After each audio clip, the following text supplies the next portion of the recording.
I want to turn to taxes here in California. Here's one former California governor weighing in on the benefits of lowering taxes.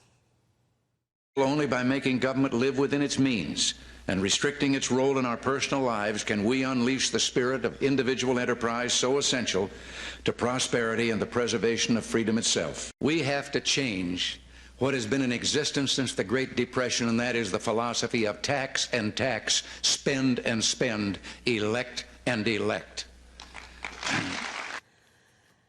Yes, that was President Reagan's address at the California Taxpayers Association back in 1981. Today, times have changed in a big way. California is now the fourth highest taxed state in the country, behind New York, Connecticut, and New Jersey. There are growing concerns over how the high tax rates are affecting small businesses here in the Golden State. And joining me right now is a California small business owner and Creative Direct Marketing Group founder and CEO, Craig Huey. Craig, it's good to have you on the program. Maria, welcome to California. Thank you so much. First, assess the situation for me. What are you seeing in terms of businesses in California, given the high tax rates? Well, I started my business in California over 30 years ago.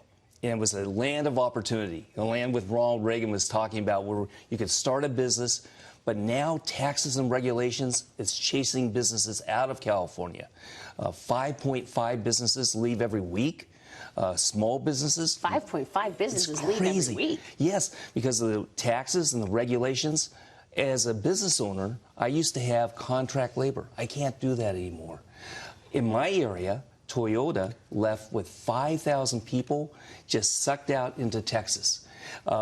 Charles Schwab left California. Ken Fisher left California. Carl's Jr. left California. They're leaving because the taxes are absolutely insane. Do you think that the politicians and the legislators don't understand that money is mobile? You know, they don't, because they call it the California tax. What you're seeing here in California is great weather. And the California tax is the weather tax, and they believe businesses and people will stay. Myself, you know, I look at the taxes. I should leave California, but my wife and I go, boy, you can't find weather better. But from a logical standpoint, people are leaving. Yeah. Mike Murphy, jump in here. New York is having the same problem, by the way, with New York seeing businesses fleeing, people moving to places like Texas and Florida, Mike.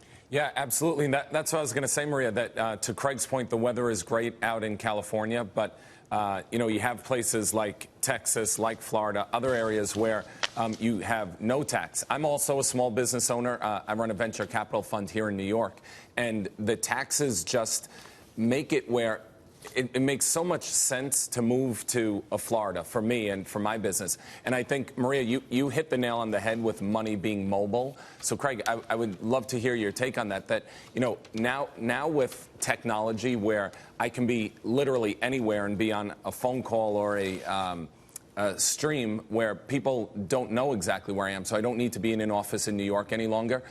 I think that the New Yorks and the Californias, the high-tax states, are going to have to change what they're doing, or more and more people will leave. Mike, you're absolutely right. The fact is that we took a look at Nashville, Tennessee. My son worked for me. It still works for me. He goes, Dad, I'm leaving California. He's saying, Dad, I want to keep getting the paycheck, but I'm leaving California. I said, why, Caleb, are you leaving California?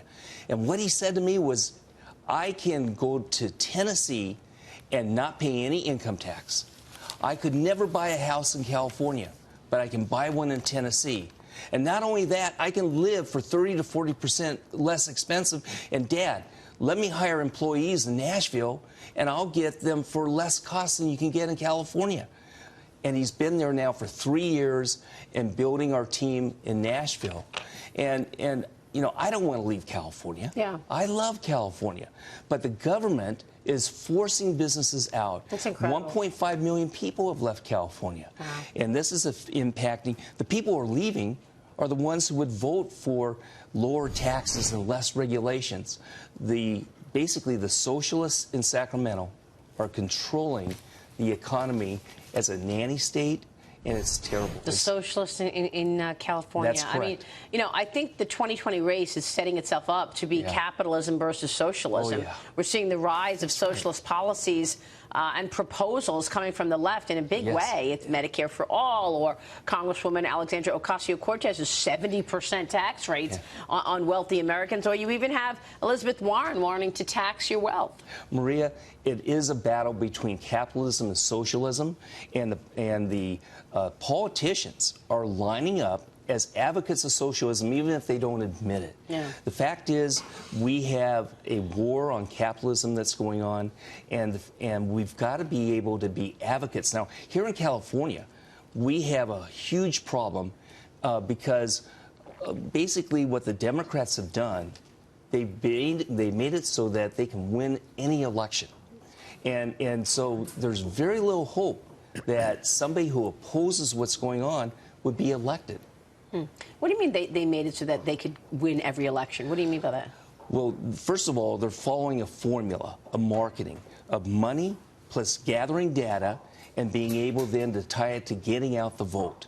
And with this formula, basically they're using the most advanced marketing, and it's brilliant. And so they combine that, and the Republicans are acting as if it was 20 years ago. Wow. They're acting like it's today. But in California, we have ballot harvesting. 18 states have banned ballot harvesting. Even the ones who ban it, it goes on. And basically what happened, we lost 7... Explain what ballot harvesting is. This is a really important point that you're making, Maria, so I want you to explain it for our audience. It's not voter fraud, but it can lead to voter fraud. And basically what it is this. You can go to somebody's house, knock on the door, and get their ballot, help them fill out that ballot so they can vote the way that person wants. They take that ballot and they bring it to the voter registration office. People have been giving them 400, 500, 600 ballots. No check is who that person is that is delivering the ballots. Yeah. It's unknown. Oh, my goodness. That's horrible. Oh, terrible. And that's why in California, during the midterm elections, you had a couple of candidates that they went to sleep at night thinking they won. 2 weeks later, they lost. 7 Republican congressmen. Yeah. They were ahead on Election Day. But because of this ballot harvesting, where people were able to go out 5 days after the election and bringing in ballots, the Republicans lost. That's going to happen in 2020. Wow, this is a really important story. Yes. You know what, Craig? We'll keep following that. Thanks so much. Okay, very good. Come back soon. Thank you. Craig Huey joining us there.